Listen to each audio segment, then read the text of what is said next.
नमस्कार, बहुत स्वागत है आप सभी का न्यूज़ वन इंडिया में और मैं हूं आपके साथ जया पाल। चलिए शुरुआत करेंगे, तमाम अहम खबरों पर नजर डालेंगे, लेकिन आज हम चर्चा करेंगे जहां घोसी में उपचुनाव के लिए मतदान अब खत्म हो चुका है और अब जो सबकी निगाहें हैं वो चुनावी नतीजों पर टिकी हुई है। तो वहीं बीजेपी और समाजवादी पार्टी दोनों ही अपनी अपनी जीत के दावे कर रहे हैं। तो घोसी का जो नतीजा है जो भी आए, लेकिन 2024 के लिए उसके मायने बेहद अहम रहने वाले हैं, क्योंकि 2024 से पहले विपक्षी गठबंधन के लिए ये पहला चुनाव था जिसमें अगर सपा की जीत होती है तो न केवल उत्तर प्रदेश में बल्कि गठबंधन में भी समाजवादी पार्टी का जो कद है वो बढ़ जाएगा। इतना ही नहीं, समाजवादी पार्टी ये संदेश भी देने में कामयाब रहेगी कि यूपी में बीजेपी का मुकाबला सिर्फ वही कर सकती है, यानी कि सिर्फ समाजवादी पार्टी ही कर सकती है। वहीं अगर बीजेपी की जीत होती है तो बीजेपी ये संदेश देने में कामयाब रहेगी कि विपक्ष चाहे जितना भी गठबंधन बना ले, लेकिन उसे रोक पाना नामुमकिन है। इतना ही नहीं, इस नतीजे से दारा सिंह चौहान और ओपी राजभर का सियासी कद भी तय हो जाएगा कि उनको क्या कुछ कद रहने वाला है, और अगर दारा सिंह चौहान जीत गए तो उनका मंत्री बनना भी तय है। कुल मिलाकर घोसी उपचुनाव का नतीजा 2024 के लिए एक बड़ा संदेश देगा और ये तय है कि आपको बता दें कि क्या कुछ होगा 2024 का, वो इस चुनाव के नतीजे के बाद कुछ कुछ नजर आने लगेगा। क्योंकि चुनाव भले ही छोटा हो, लेकिन जिस तरह से सियासी आजमाइश शुरू हो गई है उससे ये साफ है कि किसी भी खेमे ने चुनाव को हल्के में नहीं लिया और पूरी जान लगा दी इस चुनाव में। अब सवाल ये बड़ा है कि क्या घोसी का नतीजा 2024 के लिए रणनीति की पटकथा लिखने का बड़ा जरिया बनेगा? क्या घोसी की सीट वो कसौटी बनेगी जिसके नतीजे पर एनडीए बनाम इंडिया के दमखम की परख होगी? तो कुल मिलाकर घोसी के चुनाव भले ही लोकल हो, लेकिन इसका असर नेशनल होना तय है। साथ ही एक बड़े पैनल के साथ हम चर्चा करेंगे और इसके बारे में और ज़्यादा जानकारी लेंगे और ये भी जानेंगे कि घोसी के जो नतीजे हैं, तो आपको बताते चले जहां घोसी के जो नतीजे 2024 का क्या संदेश देते हैं। दोनों के लिए घोसी का नतीजा अहम है। एनडीए की जीत से एनडीए का 2024 की तैयारियों में जोश आई होगा। एनडीए चुनावी तैयारियों में घोसी की चुनावी तैयारियों की कॉपी करेगा, तो वही इंडिया की जीत से संगठन पूरे देश में एक मैसेज देगा। इंडिया सरकार के खिलाफ नतीजे को पेश करेगा और इंडिया संगठन की प्रमुख सहयोगी सपा ज्यादा सीट लेने को लेकर प्रेशर बना सकती है।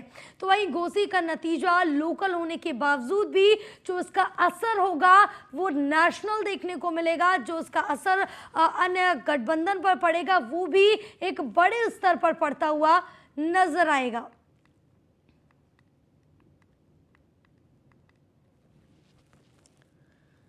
तो घोसी का जो ये उपचुनाव हुआ है ये अलग ही संदेश देता हुआ नजर आएगा, जिसमें इंडिया की जीत से एनडीए पर क्या कुछ फर्क पड़ता है। और एनडीए चुनावी तैयारियों में आपको बता दें कि पूरे दमखम के साथ, चाहे वो एनडीए हो चाहे वो इंडिया हो, दोनों की तरफ से पूरी ताकत अपनी झोंकी गई थी। लेकिन अहम संदेश जरूर जाता है इंडिया की जीत से संगठन को पूरे देश में क्या आगे बढ़ने के लिए भी तमाम चीज़ें, तमाम एक मनोबल मिलता हुआ भी नजर आएगा। लेकिन एनडीए के लिए ये नुकसानदेह हो सकता है। अगर एनडीए जीतेगा तो वो अपनी साहस इंडिया गठबंधन को कहीं ना कहीं दिखा सकता है। घोसी का नतीजा लोकल होने के बावजूद भी जो इसका असर है वो नेशनल लेवल पर पड़ने जा रहा है। इंडिया और एनडीए दोनों के लिए घोसी के जो नतीजे हैं वो काफी ज्यादा अहम, महत्वपूर्ण रहने वाले हैं और इंडिया की जीत से एनडीए का 2024 की तैयारी में जो जोश है वो काफी ज्यादा हाई रहेगा। अगर बात हम करें इंडिया गठबंधन की, फिर भी समाजवादी पार्टी में घोसी में अगर कुछ कम मतों से भी जीत हासिल की या फिर पीछे रह गई, उस हिसाब से एनडीए की तरफ से पूरी तैयारी 2024 में रहेगी।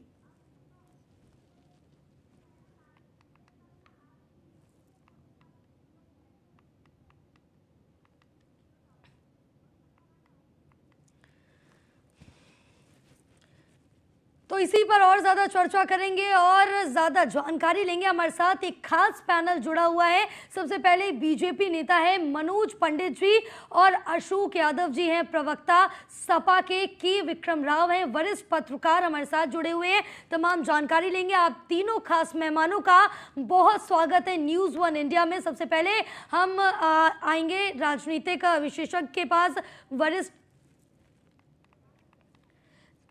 बिल्कुल अशोक यादव जी के पास आएंगे जो कि सपा प्रवक्ता हैं और जानेंगे, क्योंकि अगर नतीजे अशोक जी कुछ भी आए घोसी चुनाव में, लेकिन कहीं ना कहीं एक बड़ा मैसेज जाता हुआ जरूर नजर आएगा।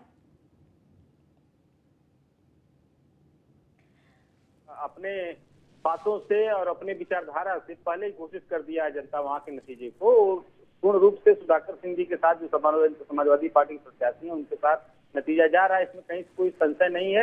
लेकिन इसके अलावा मैं जो कहना चाह रहा हूँ कि जिस तरह से पुलिसिया अत्याचार वहां की जनता में हुआ, जिस तरह से आपने देखा होगा तमाम वीडियो समाजवादी पार्टी के पोर्टल से जारी किए गए, तमाम जो वहाँ फ्रीलांसर यूट्यूबर्स हैं उनके माध्यम से जो वीडियो जारी किए गए, उससे ये स्पष्ट हो रहा है कि किस तरह से वहाँ सीओ विनीत सिंह करके उसका नाम लेकर माननीय शिवपाल यादव जी ने आईजी महोदय के आजमगढ़ आजमगढ़ जी के यहाँ पे जो उन्होंने ज्ञापन देने का काम किया, और उस सीओ ने जिस तरह से वहाँ गुंडागर्दी मचाई है, अभी पूरा उत्तर प्रदेश या पूरा देश की मीडिया ने उसको देखा है। हमारे वोटरों को जा जाके धमकाया गया, हमारे वोटरों को घरों से निकलने से रोका गया, हमारे वोटरों को डॉक्यूमेंट के नाम पे उनको वापस किया गया, यहाँ तक कि हमारे बहुत सारे वोटरों को सीओ ने बैठा के रखा था।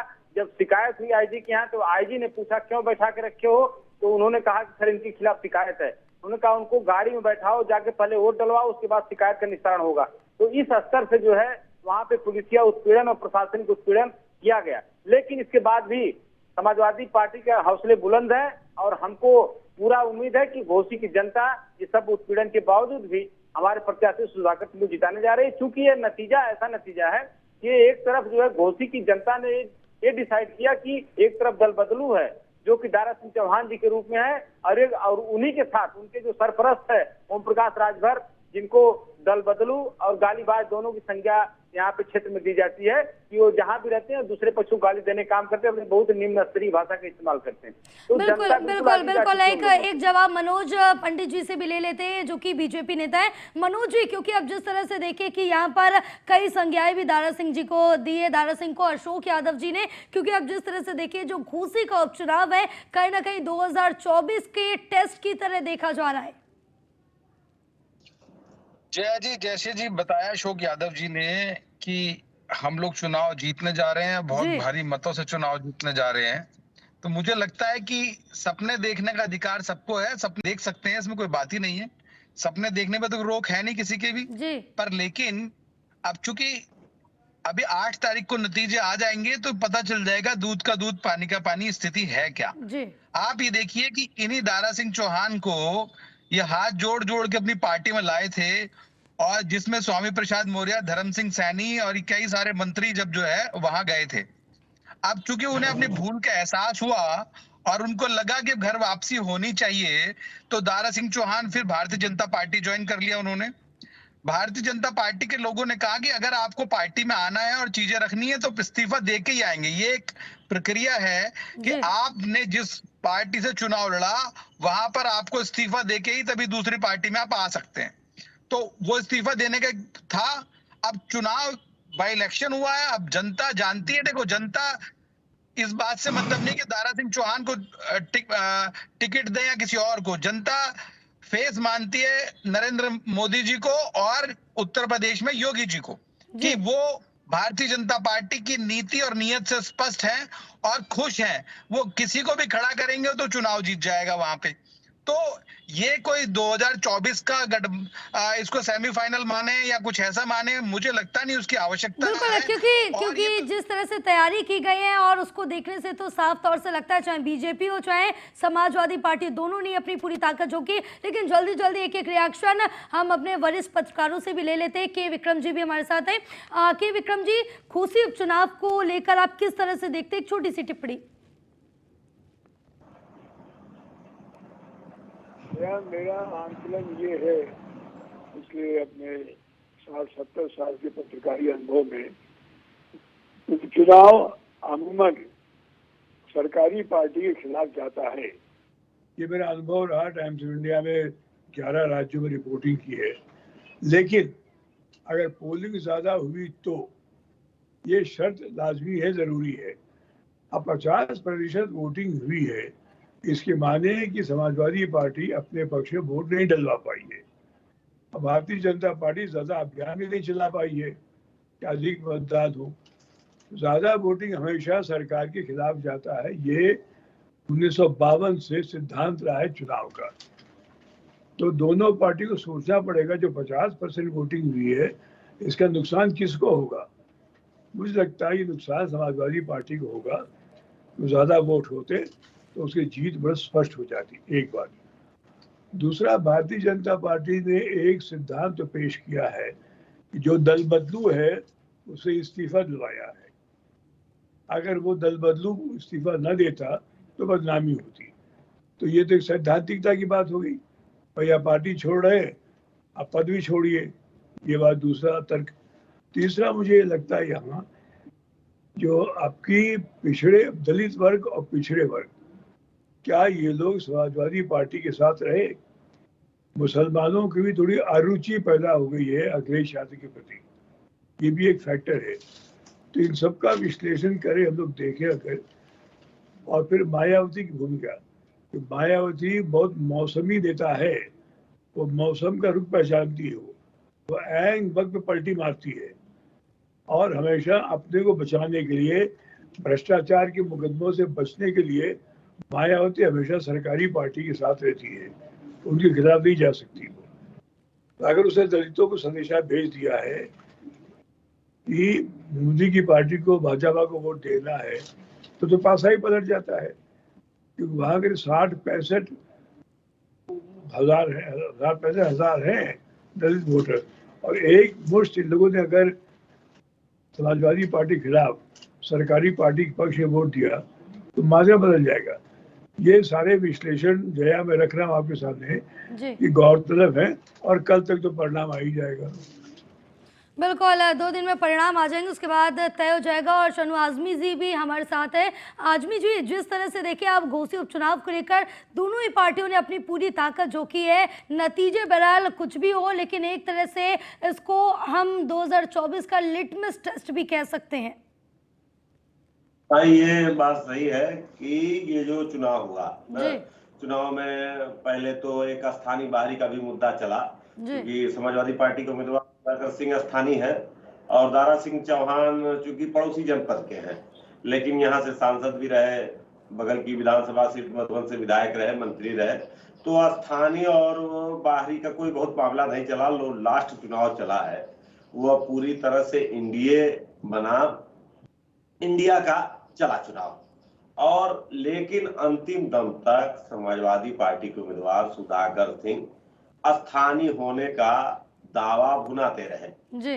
दारा सिंह चौहान जुड़े और भारतीय जनता पार्टी से जुड़े लोगों का जो ये दावा था कि ये सरकार 3.5 साल अभी चलेगी और दारा सिंह चौहान जीतेंगे तो मंत्री होंगे तो क्षेत्र का बड़ा विकास हो जाएगा, जबकि इन बातों में कोई लॉजिक नहीं नजर आई। क्योंकि घोसी से सटी एक विधानसभा रसड़ा है, रसड़ा से तीसरी बार विधायक हैं बहुजन समाज पार्टी के एकमात्र विधायक हैं उमाशंकर सिंह जी, और 3 बार से वो विधायक हुए हैं और तीनों बार से बहुजन समाज पार्टी की सरकार नहीं है।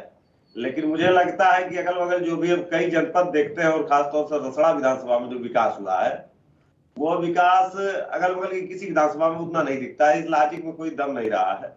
हाँ, एक चीज नजर आई है कि 3 तारीख को चुनाव प्रचार समाप्त होने के बाद प्रशासन के लोगों द्वारा एक इस तरह का माहौल बनाया गया जिससे कुछ वोटर डरे। उनका एक विशेष समुदाय पर था जो समाजवादी पार्टी के पक्ष में जाने की बात करते हैं लोग, वो जाता भी है, तो डराने की बात कही। और पोलिंग के दिन यानी 5 सितंबर को वोट पड़ने के टाइम भी उनका जो लगा, लेकिन लोगों ने बढ़ चढ़ के वोट में हिस्सा लिया और इस तरह मतलब वोट जो है दोनों तरफ बड़े तेज पड़े हैं। अगर एक बड़ा फैक्टर है उसमें 2 वोटों का, एक दलित बहुजन समाज पार्टी का जो कोर वोट हुआ करता था, दलित वोट, और एक सवर्ण वोटों में यहाँ अच्छी खासी संख्या है भूमिहार मतों की। जी। भूमिहार मतों क्या भी नहीं खुला हुआ वोट नजर आ पाया कि किधर गए हैं ज्यादा। दलित मतदाताओं की भी स्थिति वापों की लगी है, लेकिन कुछ राजनीतिक जानकारों का मानना है कि दलित मतदाताओं का लगभग 60 से 70% झुकाव समाजवादी पार्टी के पक्ष में गया है। भूमिहारों को भी लोग कह रहे हैं कि 50-50 हुआ, चूंकि राजू राय बड़े नेता हैं और पूरी तरह से जिले में बैठ के कमान संभाले थे।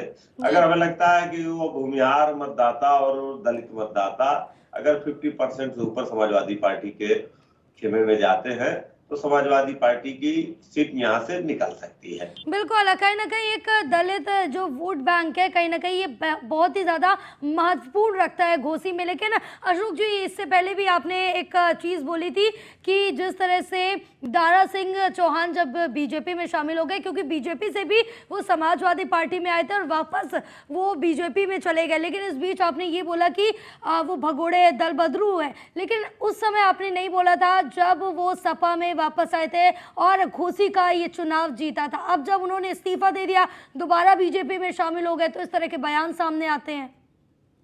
देखिए जया जी, बयान जो घोसी की जनता उठा रही है और घोसी की जनता कह रही ठीक है, जिसे आपको समाजवादी आप भाजपा के साथ 5 साल से आप समाजवादी पार्टी में विधायक बने, तो आपको 1.5 साल में इतनी कौन सी आफत मच गई कि 1.5 साल के अंदर ही आप इस्तीफा देके भाग गए। आपको 5 साल जनता ने वहां इलेक्ट किया था ना, तो आप 5 साल बाद जाते तो ये सवाल नहीं उठता। और दूसरी बात जो है, अभी भाजपा प्रवक्ता कह रहे थे कि अपने घर वापसी हुई है, तो मैं आपको बता दूं कि इनका ये 4था घर है।